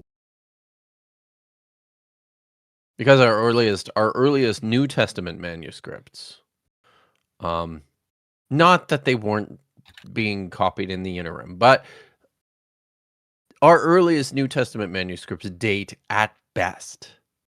They're not even letters of Paul either. I don't think we get actual manuscripts of Paul until the 3rd century. Could be wrong on that. But I'm Dang. fairly sure But that our earliest manuscripts of I want to be Paul- fair to him, though, but No, I feel he like is discussing the actual, like, what would happen after a book was written and then people started copying it.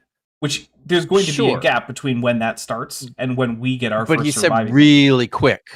Well, that's, He yeah, said I don't know really how quick. quick that's going to be, right? So I don't think anybody does, honestly. I don't know. But it would have to be Like, within that 100 years, and I would say that if it starts yeah, at, like, 20 years, is that really quick? I don't know. I don't think so.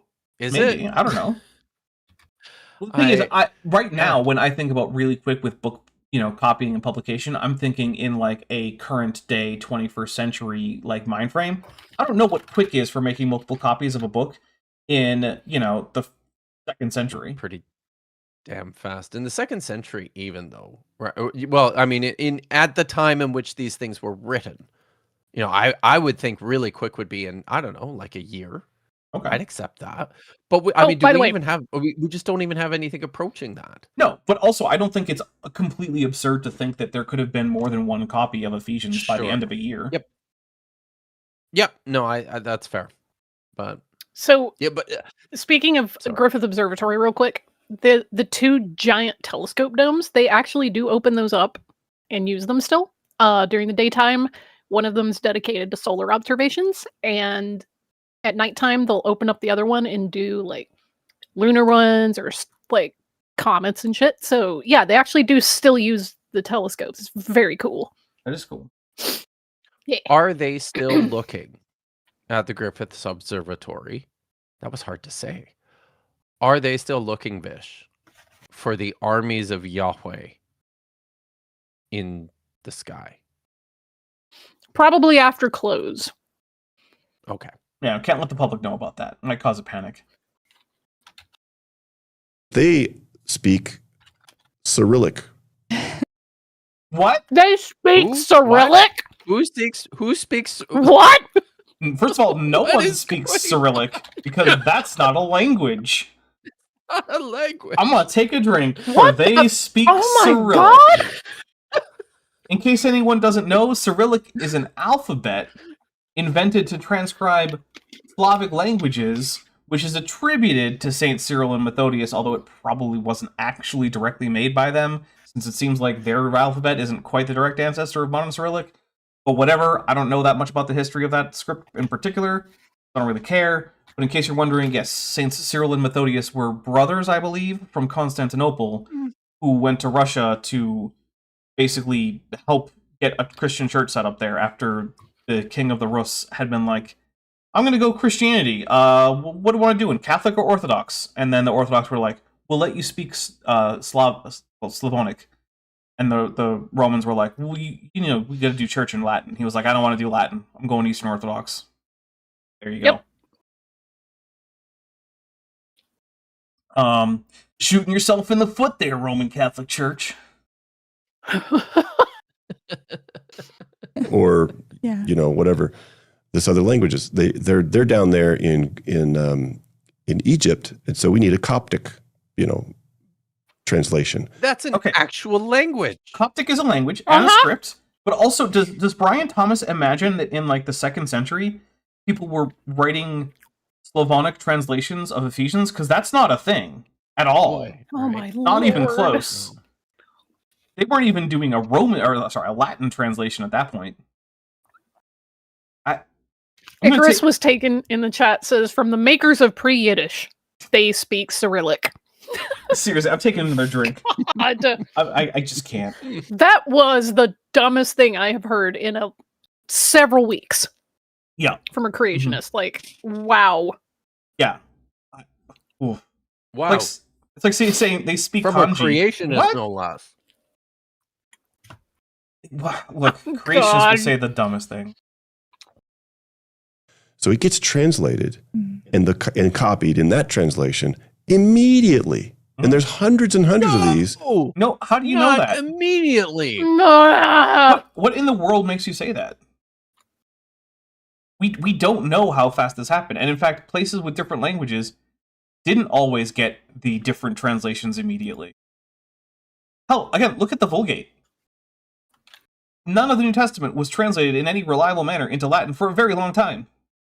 Now, in part, that's because a lot of the Roman Christians were actually Greek speakers, because Christianity at the time was largely a low-class kind of a movement, rather than something that the upper crust who were speaking Latin were doing. And a lot of the low-class people in Rome were speaking Greek, because a lot of them were slaves from elsewhere in the empire.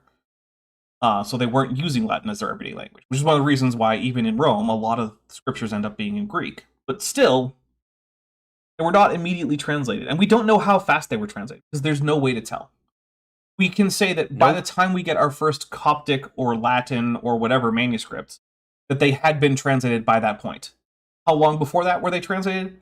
It's hard to say. You can get some linguistics clues about like historical linguistics and what time frame this Coptic or Latin or whatever Aramaic or looks like.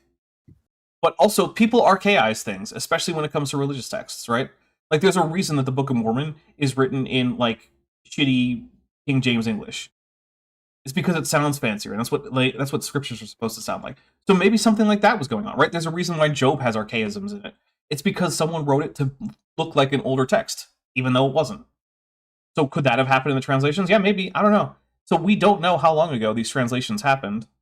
All we can say is by the time we get our first Coptic or Syriac or whatever manuscripts, they had been translated by that point. Speaking of Job, just this morning, prior to your show, Blasphemer's Bible over on Aaron Ross' channel began the Book of Job. And Chrissy Hansen was on to give an introduction because she's awesome, phenomenal, and it's super fun. So they're doing that for a while, which is cool. Oh, and by the way, Lawrence told me that he wants to tell you, Dapper Dinosaur, that he wants to be on your channel somehow. Okay. So. I'll talk to you later, and we'll see how we can figure something out. Let's do it. Let's get Lawrence out there, because he's also pretty great.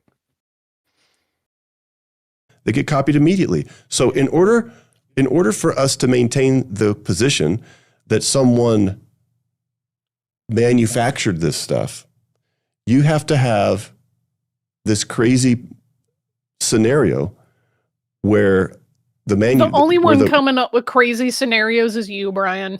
True. Yeah, right. where the guy doing the manufacturing, to make it into scripture by force, by human force instead. What is he? I'm going to let him finish Oh this my argument. So I don't even know what he's trying to say God. here. But no one forced anything into anything. Instead of, anyway, he would have to go in, find the original, change it up without being caught. But what? This is so stupid. What? I'm sorry. Is Brian under the idea that the way that biblical scholars think about textual variations is that they're all intentional insertions into the text in order to trick people? Because that's how almost none of them have occurred, as near as I can tell. Like, I've only heard that assertion from like atheist former Christians and like hardcore anti-theists.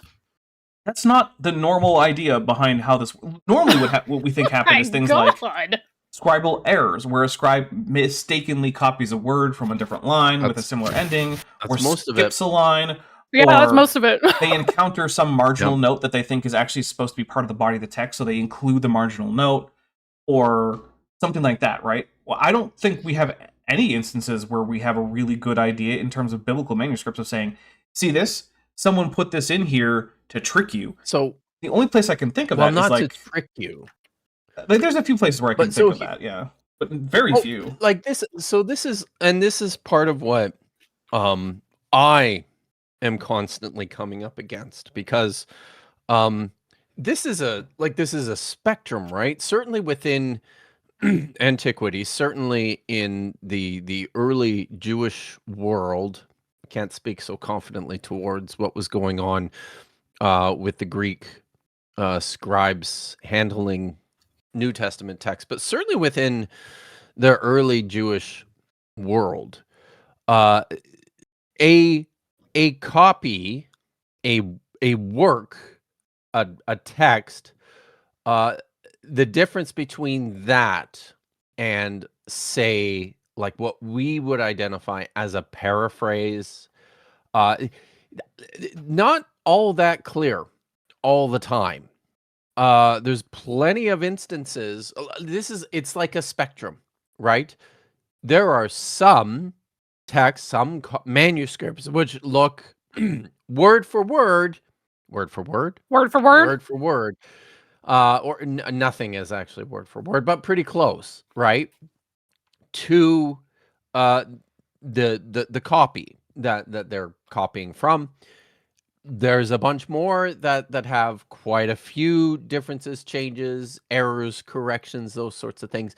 And then as you follow down towards the other end of the spectrum, you get more and more into things where scribes were adding large glosses to text to provide explanations to what's happening, or correcting errors in such a way that they, are not so concerned about preserving the consonantal appearance of the text.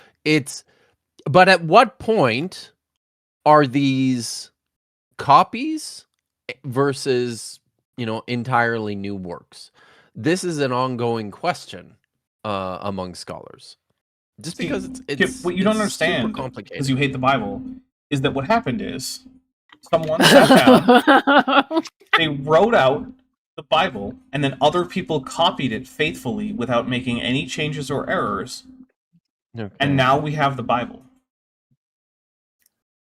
And it was just evil, corrupt they who made changes because they want to control you. Yeah. So of course, and you can tell. The other thing Brian is Thomas seems to be. Thank you. Brian seems to be under the impression that there just aren't variations in manuscripts, which isn't true. It seems like it. And we know that there were variations that arose continuously throughout history, especially since these are all being hand copied until very recently. And so, given that we don't have any manuscript evidence before our first manuscripts, obviously, we don't know what variations might have been introduced to the text, whether nefariously or not, before that. And we also don't know the time frame during which these texts were being disseminated. Because while Brian Thomas might assume that it's immediately, such that there should be no universally attested variants away from whatever original he's imagining, we don't actually have a way to demonstrate that. It sounds like a nice story, and it would be convenient if it were true. Mm-hmm. But was it? I mean, it's not impossible, but it's also extremely plausible that it's not true. So, Oh my god. ARW Dodger in the chat says, the Bible, by God. That's what it should say on the title page. That's why I really like that meme that shows some pictures of Bibles. The sticker says signed by the author. It's like, wait a minute. Yes. Hang on a sec. Mira DeFalco for $5 says, unleash the kip. It's cruel not to in the face of this nonsense. I agree. It is cruel not to. Yeah, and yet, it's pretty cruel. You know, we're only We're 17. Yeah, we could do it though. Yeah. It is possible. I believe in y'all. Then he'd have to go do the same thing with all the different copies of all the different translations of it. And it's just an impossible scenario.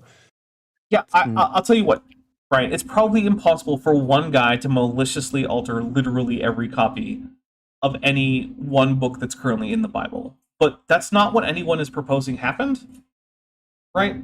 Because just like with things like extinction and evolution, manuscript families also can go extinct, right? They can just fail to be copied so much, and other manuscript families can spread into areas that used to be dominated by other ones, right? There's a reason why Byzantine-style codices dominated throughout the Middle Ages in both Europe and in West Asia, while Alexandrian manuscript traditions largely died out. It's not because someone in Byzantium was trying to mess with you. Yeah, I'm taking a drink. Just no critical thought about this at all. Not even an attempt, as far as I can tell. And honestly, it's not even just read a fucking book. This is how dare you? This is very accessible stuff. There's tons of shit written about this. There's stuff written about this by evangelical scholars. Now, who will tell you. Pardon? You owe me an extra $10. Oh, God. You interrupted my rant. Well, it's because you violated evangelical the scholars who will tell you what every critical scholar will tell you, and that is that there's nothing miraculous about this, or supernatural, or unusual. This is just have you considered how literature works. I see that you have not. At the very least, there's nothing necessary. I don't know how I would rule out a miracle in terms of the transmission of a textual tradition. So I'll say that at the very least, it doesn't require a miracle. But I just Kip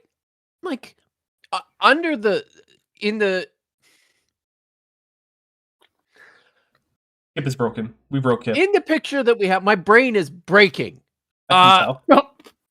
Within the picture we have of the manuscript tradition, why do you need a miracle? You don't. You don't unless what your claim is that no tradition, no variations have made it to our accepted canonical versions of these texts, which also isn't a real thing that exists either. I think that's also a thing that Brian Thomas is just has in his head, because even in places that have this is the official Bible of whatever, those manuscripts themselves, right? So like the Roman Catholic Church has like the Vulgate as like its official Latin translation. There are manuscript variations within that, right? The Eastern Orthodox Church has the Septuagint as its official Old Testament, although as of only somewhat recently. There are significant variations within manuscript traditions of the Septuagint. But you know what? I'll say this. At least they have that much, right? Protestant churches have nothing. You can't point to a Protestant canon in any existing manuscript tradition, apart from those that were basically being mass produced by the time of the printing press. Mhm. Like, that's just it. Oh, Neurondiputs has it figured out for us. For $5, the Bible is a miracle, I guess. So every time it got copied, required another miracle, I guess. So there you go. It was miracles the whole way down, Kip. I don't see why you don't get this. At this point, it feels like that word has lost all meaning. That's just because you hate the Bible. Yeah. So there's so many copies and they're so early, and we still have a lot of scraps of them, but we still have them. Yeah. A lot of them that verify, the Bibles that I have, the Bible I have in my hands is the same words as they had when they were first written. Literally, it's not. We don't have that. Of course, here's It's the other thing. literally not. Even if we could make that statement with any confidence, right? Therefore, what? Therefore what, right? Like, if I said I know for certain that my copy of Moby Dick is exactly the same as what Henry Melville penned in whatever year, that doesn't make Captain Ahab a real person, right? Like, I'm also pretty sure that my copy of, like, I don't know, The Hobbit is exactly the same as the updated version that Tolkien wrote after Lord of the Rings. When he changed around a few things so it tied He in wrote better. an updated version after Lord of the Yeah, Rings. he took out Wow. potatoes because those are a New World plant, and he realized, like, oh, if this is like alternate pretty cool. universe England, then it needs to just be taters. He also changed around the story of Bilbo escaping from Gollum to tie in better with the Lord of the Rings. Oh, wow, Yeah. that's pretty cool. When you I had no retcon your idea. own work. Hey, but yeah, Boy. anyway, I'm pretty sure that my copy when you're of the The author, Hobbit, you can do that. yeah, I'm pretty sure my Yep. copy of The Hobbit is word for word, letter for letter, identical to what originally went to the press with that updated version. And that means it's true. That doesn't mean that I have to worry about trolls next time I go outside. Can we talk about? I need to say something about copies that we have and the fragmentary nature of these copies. No, you I can't, think I've Kip. mentioned this already. I won't let you. I'm going to do it anyways. All right, then why did you ask? The oldest fragment Mhm. of a manuscript that we know of is at the Deansgate Library at the University of Manchester, my alma mater. It's identified as P52. It's a papyrus fragment that's about Mhm. it's about the size of this package of Maynard's Swedish fish. And Not sponsored, it by the way. contains, it's written on the recto and the verso. It contains parts from John chapter 16, and it dates to conservatively 150 BCE. CE. It could potentially date as late as the end of the 2nd century, the beginning of the 3rd century. That's the oldest one we have. We have another fragment from the Gospel of Luke, which might date to the late 2nd century. We have a really nice codex of the Gospel of John that might date to the end of the 2nd century, beginning of the 3rd century. And this is kind of cool. We also have this fragment that was just published last year called Pioxy 5775 is a fragment that contains text from an amalgamation of bits of Luke and Matthew and the Gospel of Thomas, all sort of, mashed together. That date, it might be as old as our oldest copy of a New Testament manuscript, which I think is pretty damn cool. When I asked the editor of this fragment about it last year, he told me that he thought it was a proto-gospel, as in a manuscript copy of a text Okay. that was like before Gospels. Sure. Right. I mean, it's not impossible. That it will. Well, that's all an apologist needs is not impossible. Well, no, the apologist That it doesn't was a want it to be a proto-gospel? proto-gospel. The apologist wants it to not No, be no, a no. proto-gospel. You think that's implausible? Well, I don't. the thing is like they don't need positive evidence for things. They just need a lack of directly negative evidence. Right, but I'm just trying to figure out what you have a problem with that makes this sounds like it's apologetics. A proto-gospel, No, I'm saying as that in like a very, very early copy of a text that Oh, yeah, I mean, predates the gospels I that don't- we have. I don't have a problem with it. Some people obviously would, but I have no horse in this race. we have a few super chats. Medikiki Platypus Librarian for $5 says, trolls would not live in Arizona unless you count the origin of the saguaro. I would count the origin of the saguaro. And if you live in Seattle, there's a troll under a bridge eating a bug. True. I do like the Seattle troll bridge. Or bridge troll? I don't know. Claude Simeon for $5 says, good luck. GL changed ROTJ from historical document. George Lucas, Return of the Jedi. Oh, okay. George Lucas changed Return of the Jedi from historical documents because real story was too dark. Luke and Vader overthrow the Emperor together and rule the Empire. Original document. Or hashtag original docs. I mean, I would also be interested in that version of the story. As long as they don't do things like, you know, ruin all the character arcs that they set up in the first movie. A Sapphire Rip Names Light for $5 says, does Will have a signed affidavit from witnesses attesting to the accuracy of the New Testament? I think not. As far as I know, no one does. Although that does remind me, have you guys heard that like the latest thing that the Flurfs are doing to try to say that the final experiment never happened is demand to see everyone's receipts and plane tickets from a year ago? Holy crap. This is like... And the thing that I love the most about this is before the final experiment, not just Will, not just Toon, not just Craig, but like all sorts of people who are involved in the globe versus flat Earth thing were like, flat Earthers, tell us what you need from us to show you that all of this is real. Give us a list. And the thing is, you know that whatever they're going to say, once it turns out it is real, they're going to come up with something that they didn't say in the first place and say, well, if you had just done this, then I would believe you. But that's a lie. Because if you had put that on the list, you would have come up with something else, like where are your toenail clippings from Antarctica? God. Yeah. Pixie Purple says the Book of Mormon has attestation from, quote, witnesses. That's true. It does have the account of various witnesses. Although many of them then later said ridiculous. Haven't you heard? Well, some of them did say everybody knows that makes everyone knows that makes it more fake. If it has witness, I don't think it makes it more fake. Yes, if we had affidavits from the gospel writers, we probably would have, you know, more reason to doubt. I don't think affidavits were even a thing in like the first few centuries. Not. I have no fucking idea. I have no. Yeah.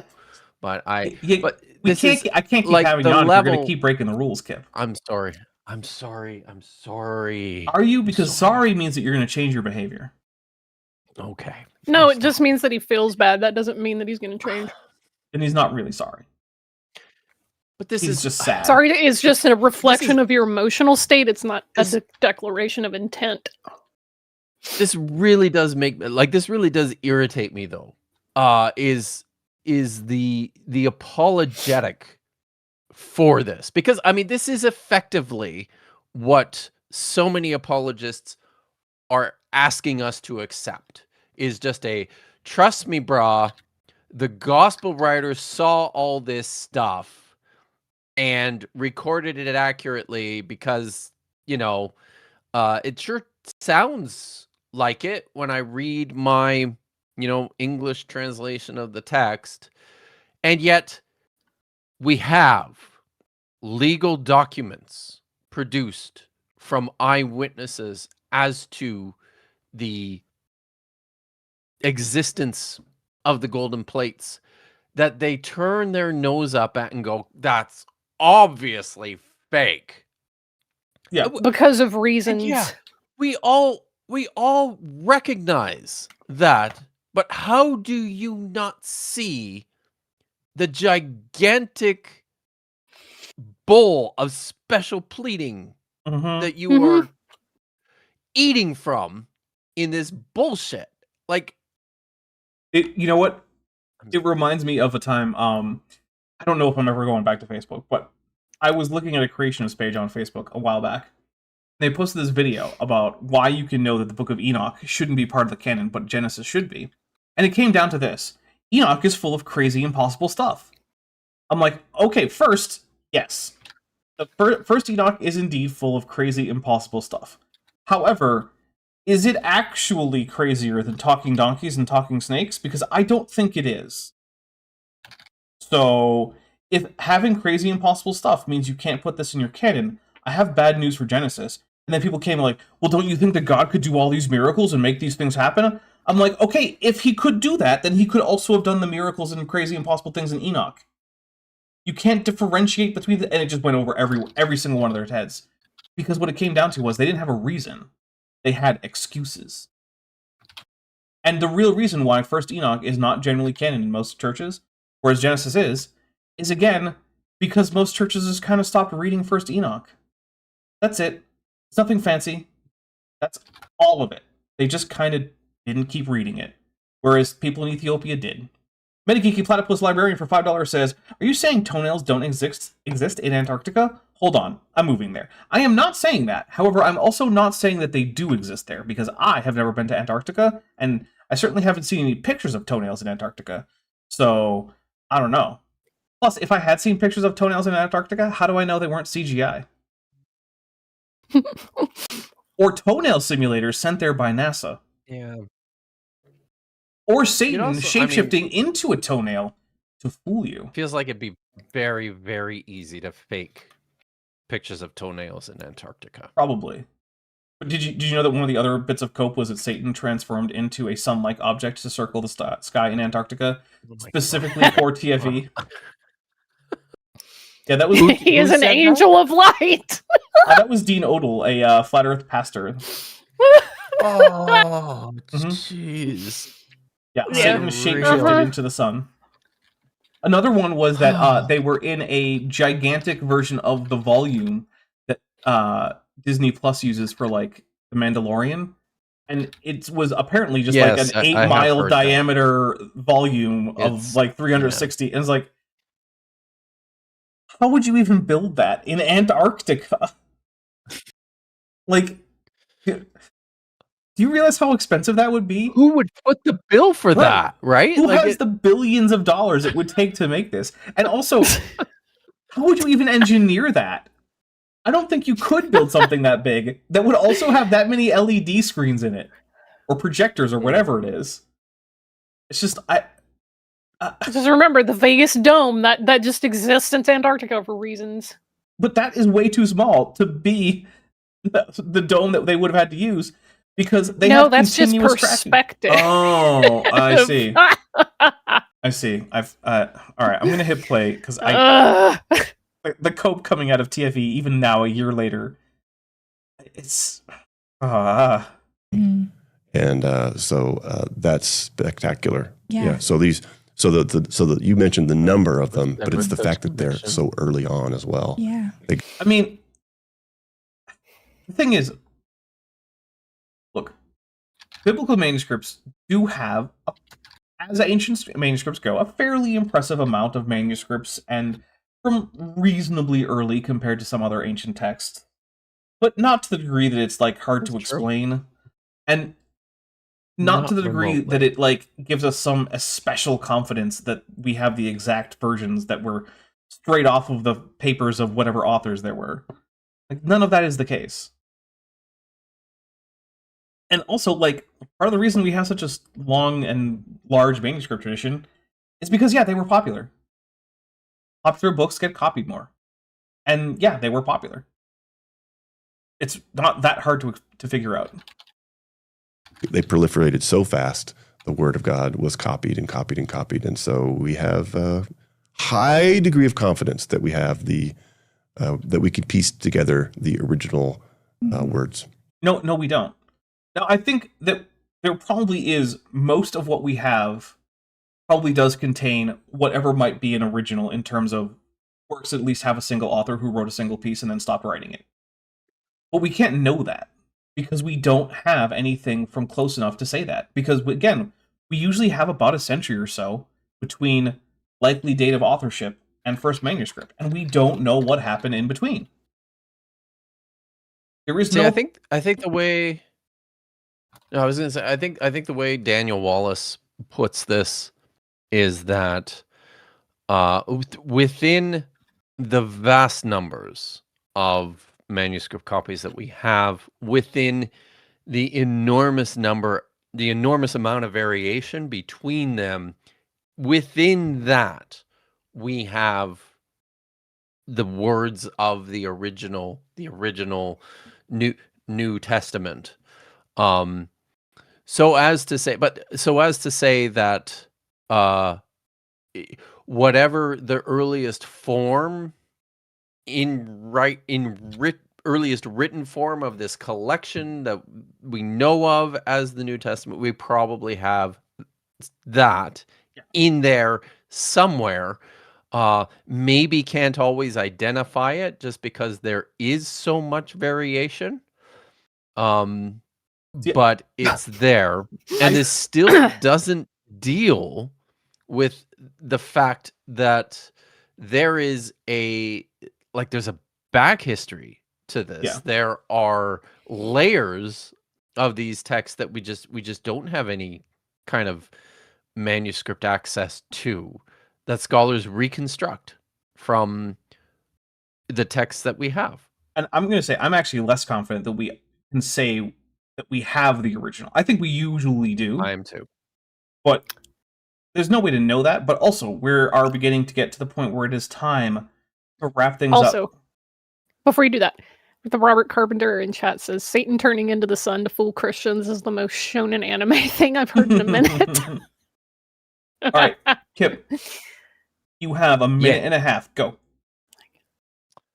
On Friday, Dan McClellan will be on my channel with Ish, and we're going to be talking about Messianic prophecy and responding to a video that was published last week by Gavin Ortland. So come and check that out. That'll be at 2 o'clock Pacific. Sorry, 2 o'clock Pacific, 5 o'clock Eastern.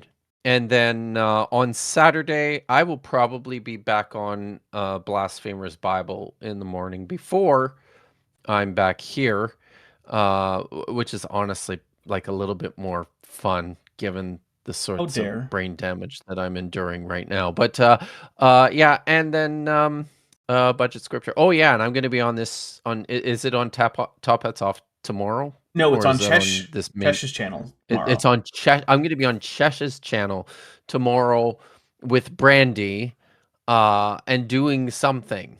I have no idea. I have explained this to you several times. I was told just to sit there and bring my brandy. So that's what I'm doing. So yeah. All right. Well, that was Under the Wire. Vishanti, you have a minute and a half. I've got a quesadilla in my mouth. Oh crap! Well, that's not my problem.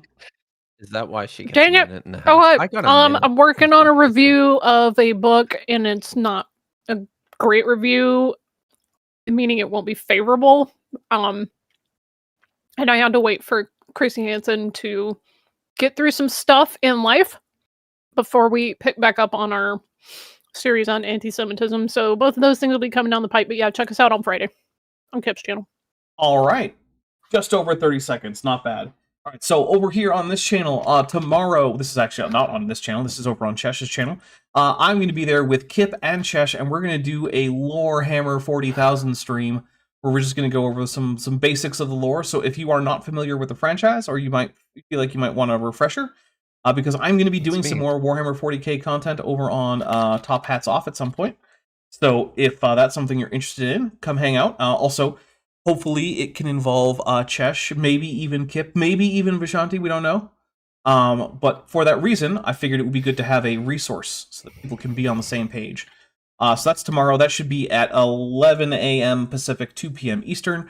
Then on Tuesday, Chesh will be back on this channel for Tisdale Tuesday at 6 p.m. Pacific, 9 p.m. Eastern. Then on Thursday at 11 a.m. Pacific, 2 p.m. Eastern, we're doing the third part of the Baritone Creationist Science Denial, which is Science is a Conspiracy. And so, yeah, we're just going to dive straight into, like, the Illuminati are controlling the minds of scientists for Satan or something. It gets really crazy. Then on Friday, I have confirmed with everyone, and we should be playing Star Trek. And if we're not, I'm going to have some words with a few people. Not Kip, though. So far, I've been ready to go. Yeah. So yeah, I might have to have a few words. I almost had a heart attack though when I saw that the start time for the show next weekend was 4:00. Yeah. Well, that's my we fixed that. Yeah. So because Arizona doesn't change its clocks, what happened was I just changed the date on the stream, but I changed it from all the way back from like last month into like this month where the time has changed. God. And YouTube didn't like alert me like, oh hey, this is a different time of day for everyone else because it's not for me. So that's all that happened there. The wild thing was I was up until like Chrissy! up until I texted yesterday. I was operating under the false impression that we were actually going to like yesterday night. So I was like, also planning on going. I was at the point of freak night. out. But yeah. So, sorry about that.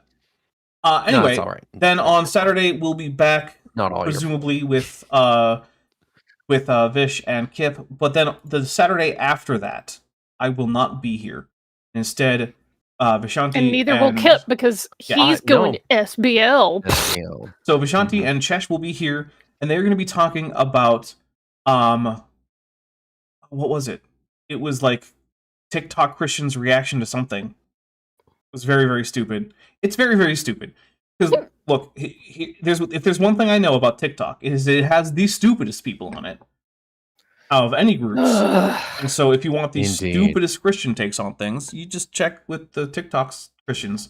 There's still rapture talk going on TikTok. That's still a thing. Kid talk. Yeah. Anyway, Maya calls it kid talk. I think if you're interested, we're going to be watching Godzilla vs. Biolante over in the Discord server. If you don't have access to that, I don't know, join the channel or join the members or join the Patreon. Just do it. Yeah, other than that, I hope that everyone stays safe out there. Have a wonderful rest of your weekend, and I will see you tomorrow on Chesh's channel. Mods, I don't know, maybe drop it in the chat. Bye, everybody. And furthermore, ICE must be abolished. Hey, before you leave, I just want to take a second to thank my patrons and channel members, especially those pledging $20 or above. Ben Tovand, Tapioca Weasel, Sphincter of Doom, Regios, Landon Knoll, Ian Chen, Eleron Teller, Phil Rivera, Kelvin Rostick Van Manen, David Hercules, Joshua Geese, Vollus, Dan Sheedy, Pega Jace, The Plastic Mouse, Arrow Dodger, Gordon Love Science, Amber Athelian, Prixie Purple, Agricola Siqua, Max Cherry, North Texas Fossils, and John Ackerman. It's because of my channel members and patrons whom you're seeing on screen that this channel can stay afloat. Without you, it would all shut down. If you want to join the team, there's a link to join the channel below this video, and there's a link to join the Patreon in the description. On the Patreon, you can get a 15% discount for pledging annually, and either way, you get early access to virtually all of my scripted videos months before they come out for the general public. Thanks for watching.